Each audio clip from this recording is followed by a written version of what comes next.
اعوذ باللہ من الشیطان اللعین الرجیم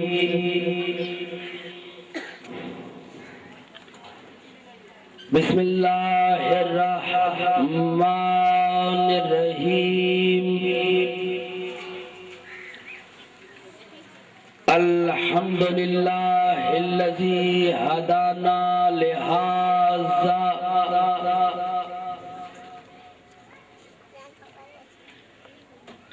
وما كنا لنهتدي لولا أن هدانا الله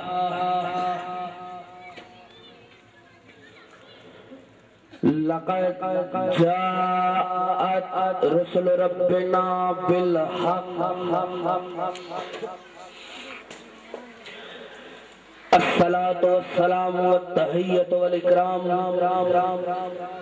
على سید اصل ما فی الوجود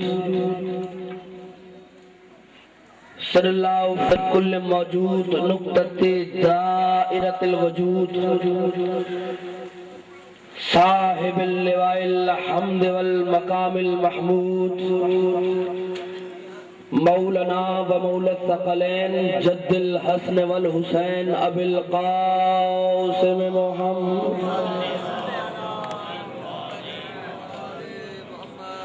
وآلہ الطیبین الطاہرین المعصومین المنتجبین المظلومین ولعنت اللہ علی اعدائہم اجمعین اما بعد فاعوذ باللہ من الشیطان اللعین الرجیم بسم اللہ الرحمن الرحیم نون والقلم وما یسطرون بلندر صلوات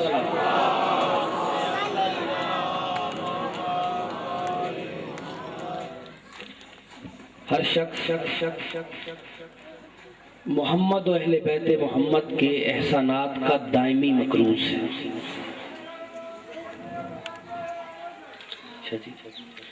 ہر شخص محمد و اہل بیت محمد کے احسانات کا دائمی مقروض ہے.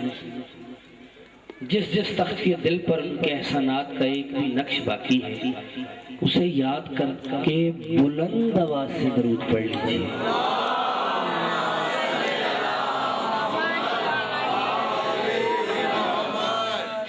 اچھا صورتحال کچھ یوں ہے کہ میرا شاہ جی معذرت کے ساتھ دل ہے کہ میں کم وقت میں کچھ زیادہ پڑھوں لیکن مجھے طویل تھوڑا سفر کرنا ہے وہ دعاؤں کے ساتھ اور میں یہ جو ممبر پہ بیٹھ کے اب سفر شروع کیا ہے میرا دل ہے کہ میں یہاں بھی سفر اچھا ہی ہو. میرا دل ہے کہ ایک موضوع پہ آپ کے سامنے گفتگو کر جاؤں اور یہ میں کم وقت میں کچھ زیادہ کر جاؤں. اور اب تھوڑا ماحول کی عجیب سی صورتحال بنی ہوئی ہے کہ ماشاءاللہ قلب مجلس میں بالکل سینٹر میں نوجوان دوستوں کو ہونا چاہیے, وہاں بچے موجود ہیں. اب میں صحیح طرح سے بات کنوے نہیں کر پاؤں گا, میسیج تھوڑا پہنچا نہیں پاؤں گا. میرا مقصد ہے یہ جو پیچھے دوست نوجوان بیٹھے ہیں, دیکھیں میں نے آپ کے لیے اتنا سفر کیا ہے کہ بچوں تم تھوڑا سائڈ میں ادھر مل کے ایک مرتبہ ساتھ دیجیے گا نعرہ تکبیر. نہیں ایسے نہیں, مجھے پتا ہے کہ ڈگری والوں کا معیار کیا ہے, میں جانتا ہوں. مل کے نعرہ تکبیر, نعرہ رسالت, پھر بھی نعرہ رسالت, ہاتھ بلند کر کے نعرہ حیدری. سلامت رکھے. کوشش کر کے ایک بار بلند آواز سے درود پھر پڑھ لیجیے.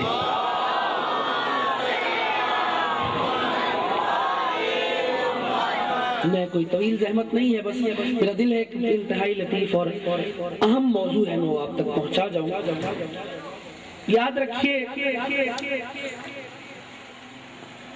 خالق کائنات میں زبانے پہ زبانے سے میرے بھائی نے بہت اچھا خطاب فرمایا, مجھ سے پہلے بہت پیاری گفتگو کی. مولا ان کی زبان میں اور تاثیر عطا فرمائے. انہوں نے میزبانی کا حق ادا کیا, ٹھیک ہے. اب میرا دل ہے کہ میں چند لمحوں میں فیصلہ دوں اور زحمت تمام کروں، لیکن اس کے لیے یہ ہے کہ جتنی دیر میں آپ کو بولو زحمت کرو، آپ میرا ساتھ دیتے آئیے گا۔ کوشش کر کے ہاتھ کھول کے رکھنا، ہمارے ہاں کوئی عبادت ہاتھ باندھ کے نہیں ہے، ٹھیک ہے؟ ہاتھ بلند رکھیے گا، کیونکہ علی کا ذکر کرتے ہوئے ہاتھ بلند کرنا غدیر سے نبی کی سنت ہے، تو ہاتھ نیچے نہ رہیے گا آپ کا، ٹھیک ہے؟ اس کو تھوڑا سیٹ کیجئے۔ میں جملہ کہوں پہلا، قرآن میں خالق نے اعلان کیا نون والقلم، بڑی تفاسیر ہیں، اس پہ مباحث ہیں اور روایات درج ہیں۔ نون وہ سیاہی ہے یا روشنائی ہے جس سے لوح کے سینے پہ لکھا گیا، بلند ہو جاؤ، بلند ہو۔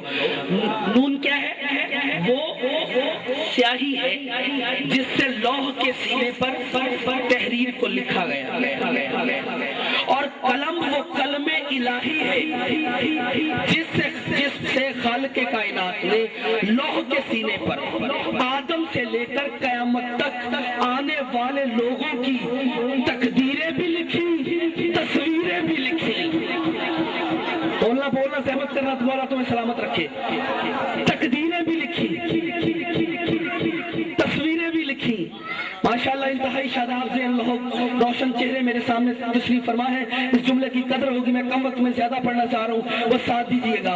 تقدیریں بھی لکھی، تصویریں بھی لکھی، لکھا کس انداز میں، اور آگے کہتے ہیں وما یسترون، اور اس سے لکھی ہوئی جو تحریر ہے اس کی قسم، یعنی تحریر کوئی اتنی خاص تو تھی، قرآن جس کی قسمیں کھا رہا ہے، کوئی اتنی خاص تحریر تھی نا جو قرآن نے شادی قسمیں کھائیں، تو پھر وہ عام تحریر نہیں تھی۔ اللہ نے اصل میں قلم کو حکم دیا، لکھ لا الہ الا اللہ، لا الہ الا اللہ نہیں لکھوایا صرف، بلکہ حکم تو یہ دیا تھا لکھ میری توحید، نہیں جن کی دل کی دھڑکنوں میں علی بستا ہے، اسی جملے میں رگوں سے علی نہ پھوٹے، تو پھر مولا نے مجھے رزق علم عطا نہیں کیا۔ پوری توجہ رکھیے گا، قلم کو کہا لکھ میری توحید، اس نے کہا خالق کیا لکھوں؟ لکھ لا الہ الا اللہ محمد الرسول اللہ علی ولی اللہ، بولنا جنہیں زبان بولا کہ صدقے میں ملی ہے، علی ولی اللہ۔ یا اللہ کیا ہو گیا، تیری توحید تو صرف لا الہ الا اللہ تھی، یہ محمد الرسول اللہ علی ولی اللہ کو توحید میں شامل کیوں کیا؟ اللہ نے لا الہ الا اللہ اور محمد الرسول اللہ اور علی ولی اللہ کو توحید میں شامل کر کے زمانے کو بتا دیا، اور دنیا کے جاہلوں علی ناشنا بدبخت انسانوں یاد رکھو، جس طرح لا الہ الا اللہ کا منکر کافر ہوتا ہے، اس طرح محمد الرسول اللہ اور علی ولی اللہ کا منکر کافر ہوتا ہے۔ بولو سہمت کرو۔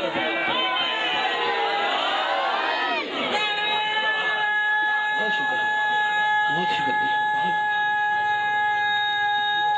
دل کا غدیری نعرہ۔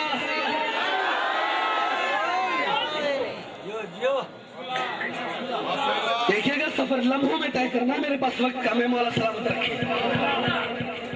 جس طرح لا الہ الا اللہ کا منکر کافر، اسی طرح محمد رسول اللہ اور علی ولی اللہ کا منکر بھی کافر ہوگا۔ لکھ میری توحید، توحید لکھی، کا خالق اب کا لکھ امام اول علی مرتضیٰ، پھر علی کے حالات لکھوائی، ایسی تیر تھی نا تبھی تو اللہ نے قسم کھائی ہے، ایسی تو تحریر تھی نا تبھی تو اللہ نے قسم کھائی ہے۔ پھر کہا لکھ میری توحید، توحید کے بعد کہا لکھ امام اول علی مرتضیٰ، پھر مولا علی کے حالات لکھوائے، اس کے بعد کل لکھ امام دوم حسن مجتبیٰ مولا کے حالات لکھوائے، اس کے بعد قلم کو کیا کہا لکھ، جملہ ضائع نہ کرنا مجھے دکھ ہوگا، پوری توجہ رکھیے، قلم کو لکھ، کہا حسین شہید کربلا، حسین کا قلم نے نام لکھا، اس کے بعد اللہ نے حسین کے حالات لکھوانا شروع کیے۔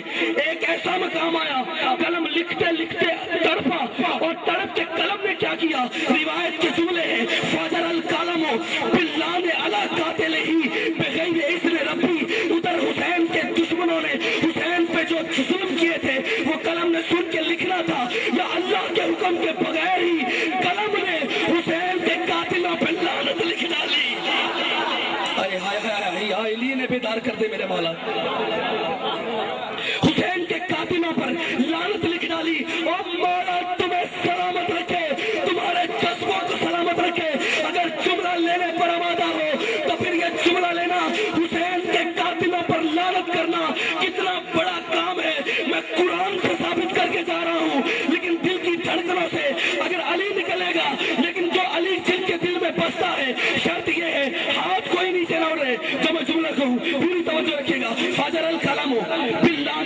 علی قاتلہ، مولا نے بیدار کر رہا، مولا نے بغیر اذن ربی، اللہ کے اذن کے بغیر اس نے لعنت لکھ ڈالی۔ اب کتنا چاہیے تو کہ اللہ ناراض ہو جاتا قلم سے، چاہیے تو یہ تھا کہ اللہ قلم سے ناراض ہو جاتا، میں نے تجھے کہا نہیں اور تو نے لعنت لکھ ڈالی۔ نہیں، کتنا روایت کے جملے ہیں کہ اللہ ناراض نہیں ہوا بلکہ وہ خالق خوش ہوا اور اس نے کہا کیا، اے قلم تو نے حسین کے قاتل پہ لعنت کی ہے،